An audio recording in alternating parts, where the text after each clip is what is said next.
uyu munsi ugiye kubwira uduhigo dutanu canke rekoro zitanu tumaze kubona na Carlo Ancelotti. Carlo Ancelotti ni umwe mu bamenyereza bakomeye w'umutaliyano, ni umwe mu bamenyereza bamaze gushika kuri vyinshi, amaze imyaka myinshi kandi amenyereza canke ari umutoza. Amaze gutoza amakipe menshi akomeye nka Paris Saint-Germain, Chelsea, Real Madrid, Bayern Munich ndetse n'ayandi makipe menshi akomeye afise amazina menshi, afise amazina akomeye. Kina gusaba ni kimwe no gukora subscribe canke sabone kugira ngo uzokwirikirana ibiganiro vyinshi vyo yaca kuri channel ndetse n'abakinyi bagiye bakora n'abakinyi canke amenyereza bagiye bakora amateka atandukanye mu mupira w'amaguru, ndetse unawisangiza n'abandi ko ndi benshi bashaka kubibona.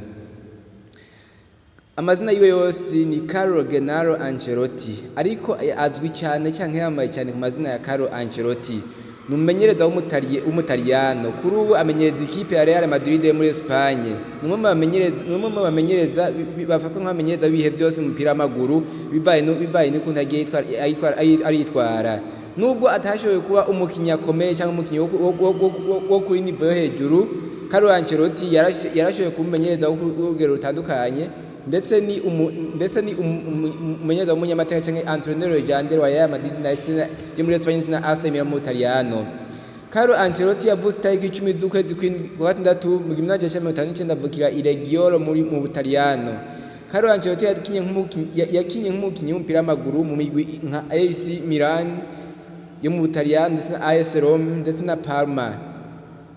Yakiniye kandi umwanya muto ikipe y'igihugu y'Ubutaliyano ya Squadra Azzurra, yakina nk'umukinyi yakina hagati mu kibuga milieu d'utile canke midfielder. Kandi yamenyereje imigwi ikomeye nka AC Milan mu Butaliyano na Napoli yo mu Butaliyano nyene na Juventus yo mu Butaliyano, Chelsea na Everton zo mu Bwongereza, Bayern Munich yo mu Budagi, Paris Saint-Germain mu Bufaransa ndetse na Real Madrid muri Espagne. Kandi yamenyereje abakinyi benshi bakomeye cyangwa banditse izina mu mupira w'amaguru. Uyu mumenyereza w'umutaliyano cyangwa umutoza w'umutaliyano cyangwa umukoci w'umutaliyano afise amarekoro menshi, ariko hari ayo basangiye n'abandi. Umunsi rero tugiye kubwira amarekoro personnel cyangwa amarekoro afise wenyene atawundi muntu amukoreramwo, kuko hari andi marekoro usanga basangiye n'abandi yamenyereza. Ushobora kubaza ati ese ubundi ayo marekoro n'ayahe? Rekoro ya mbere cyangwa yiwe ka mbere ya Carlo Ancelotti niwe mumenyereza wa mbere amaze gutwara UEFA Champions League nyinshi. Carlo Ancelotti amaze gukina UEFA Champions League zitandatu, amaze gukinira finale za UEFA Champions League zitandatu, ariko yashoboye gutwaramo zitanu. Ni ibintu bidasanzwe kandi bikorwa na bake. Gushika umwaka wa 2024 Carlo Ancelotti amaze gutwara UEFA Champions League zitanu, ibituma aba umumenyereza cyangwa umukoci wa mbere amaze gutwara Champions League nyinshi. Izi yazitwaye kumwe na Real Madrid muri Espagne na AC Milan yo mu Butaliyano. Ari kumwe na Real Madrid, Carlo Ancelotti yatwaye Champions League zitatu ya 2014, 2022 na 2024. Ari kumwe na AC Milan naho cyangwa AC Milan yatwaye UEFA Champions League ya 2023 na 2027.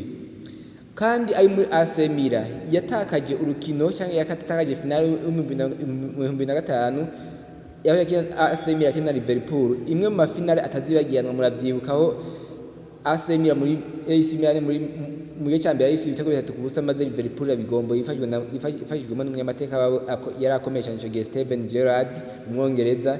Baragombola ndetse bajana mu penalty ico gihe Liverpool itwara igikombe. Nimwe mu mafinale atazibagiranwa, ni mafinale yababaje cyane Carlo Ancelotti, ndetse ibabaza n'umugwi wa AC Milan canke AC Milan muri rusange, kuko babona ko igikombe bagitwaye, ariko biza kubahindukana mu nyuma Liverpool iza guhindura mu nyuma. Ahagaye karagoye gukurwaho, kuko kugira ngo utware Ligue des Champions biragoye, bisaba kuba ukoca cyangwa umenyereza itimi ikomeye cyangwa ndetse nawe ukaba ukomeye. Agayo ka kabiri ka Carlo Ancelotti niwe mumenyereza wa mbere amaze kumenyereza cyangwa amaze gukoca imigwi mu mahiganwa akomeye y'Iburaya. Twese turabona kuma amahiganwa akomeye y'Iburaya ni Premier League mu Bwongereza, La Liga mu Butaliyano, La Liga muri Espagne, Serie A mu Butaliyano, Bundesliga yo mu Budagi na Ligue 1 mu Faransa. Carlo Ancelotti yarashoboye kumenyereza muri ya mahiganwa yose, aho AC Milan mu Butaliyano yimenyeje kuva mu 1995 gushika mu 1996, Parme yamenyeje kuva mu 1996 gushika mu 1998, Juventus yamenyeje kuva mu 1999 gushika mu 2001, Associazione Calcio Milano canke AC Milan yamenyeje kuva 2001 gushika 2009, Chelsea yo mu Bwongereza yamenyeje kuva 2009 gushika 2011, Paris Saint-Germain mu Bufaransa yamenyeje 2011 gushika 2013, Real Madrid muri Espagne yamenyeje kuva 2013 gushika 2015. Bayern Munich yamenyeje mu Budage yamenyeje kuva 2015 gushika 2017, Napoli mu Butaliyani yamenyeje kuva 2018 gushika 2019, Everton FC mu Bwongereza yamenyeje kuva 2019 gushika 2021, Real Madrid yamenyereje kandi ku incuro igira kabiri kuva 2021 gushika n'ubu 2024 nubwo atawuzi ingene bizogenda muri kazoza, ariko gushika muri isaha mu kwezi kw'icumi 2024 numenyeza wa Real Madrid.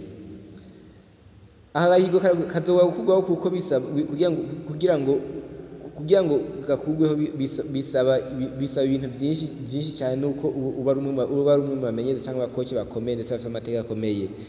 Agahigo canke rokore ya gatatu ya Carlo Ancelotti izogora gukugwaho niwe mumenyereza wa mbere wanze gutwara ibikombe bikomeye mahiganwa 5 amashampiyona.